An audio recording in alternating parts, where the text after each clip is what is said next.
Hello, welcome back. Today we're talking about something that maybe you have never thought about. And I'll tell you what, I had not thought about this until last week when I was teaching a student, and I realized actually this is so important and this cannot be overlooked.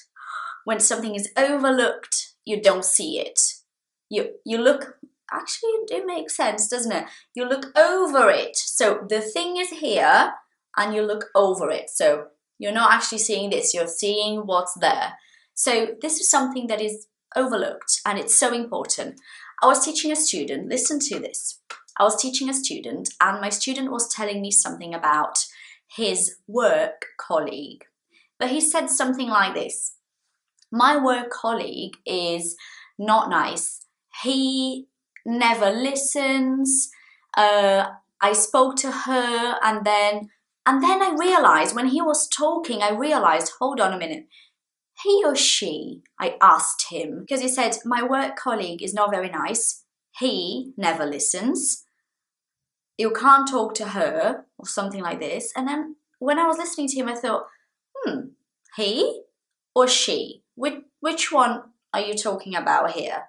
So I asked him, I said, okay, he or she? And he goes, oh, he, sorry. So he never listens. I can't speak to him, not her. Because if you're talking about he, then you say him. You can't say her, right? Okay. So I was thinking about this and I realized that when you're talking to me in a lesson, it's very simple and it's very easy for you because you make this mistake and I pick up on it, I notice your mistake and I correct you. So I ask you, hold on, he or she? And then you tell me which one it is and you say the sentence again. But what happens when I'm not there, which is like 99% of your life? Then you're in trouble. So I thought I would come here today and discuss this with you. It is so important, and I mean this. It is so important to get these words right.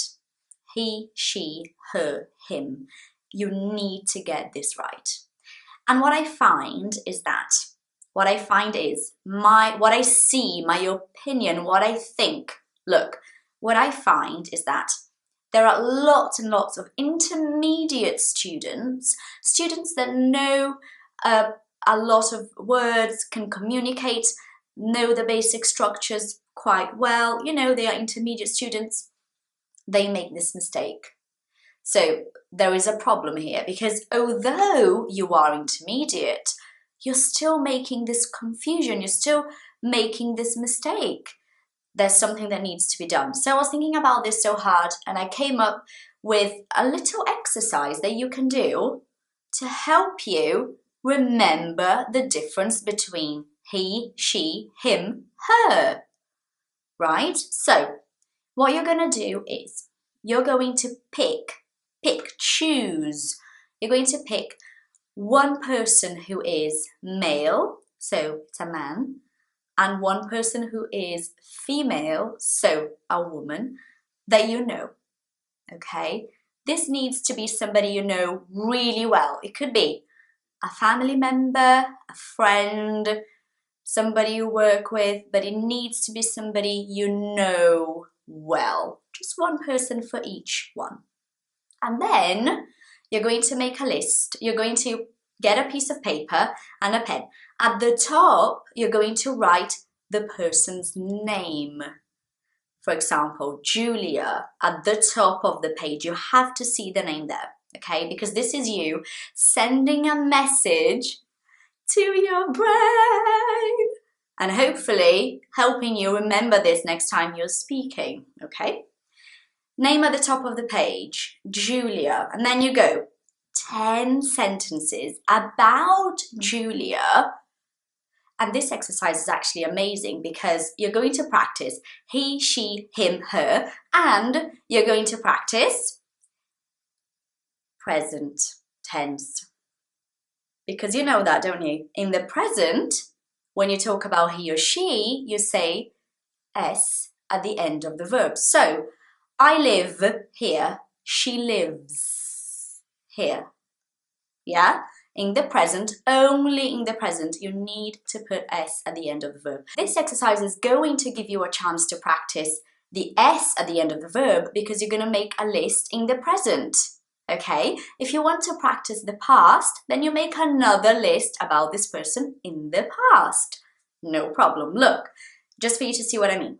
Sentence number 1 about Julia, okay? She works from home. What? Not Patricia? Are you sure? You're not supposed to say she does home office. I'm like, yes, I'm sure. You're not supposed to say she does home office. No, she works from home. Okay? Really, I'm not lying here. It's actually true.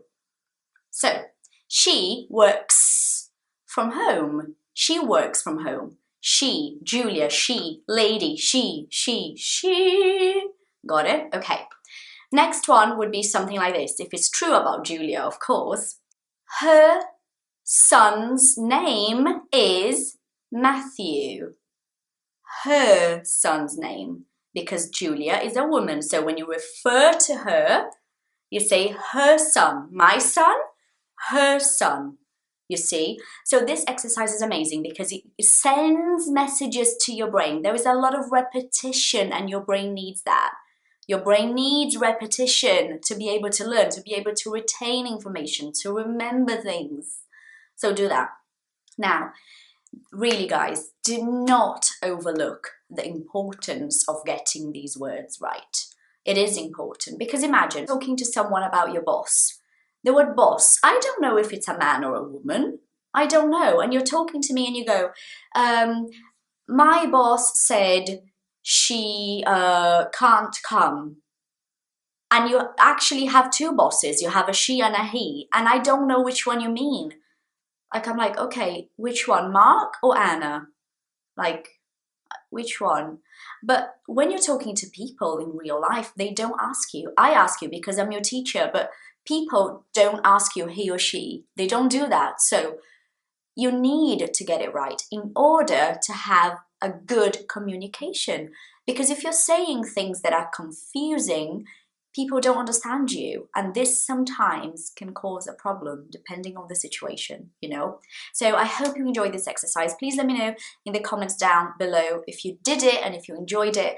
And I really think that it's not so much about enjoying. This exercise really is about bringing you better results. It's all about repetition and we gotta do it sometimes, okay? Thank you all for being here today. It's been a pleasure to be with you and I'll see you soon.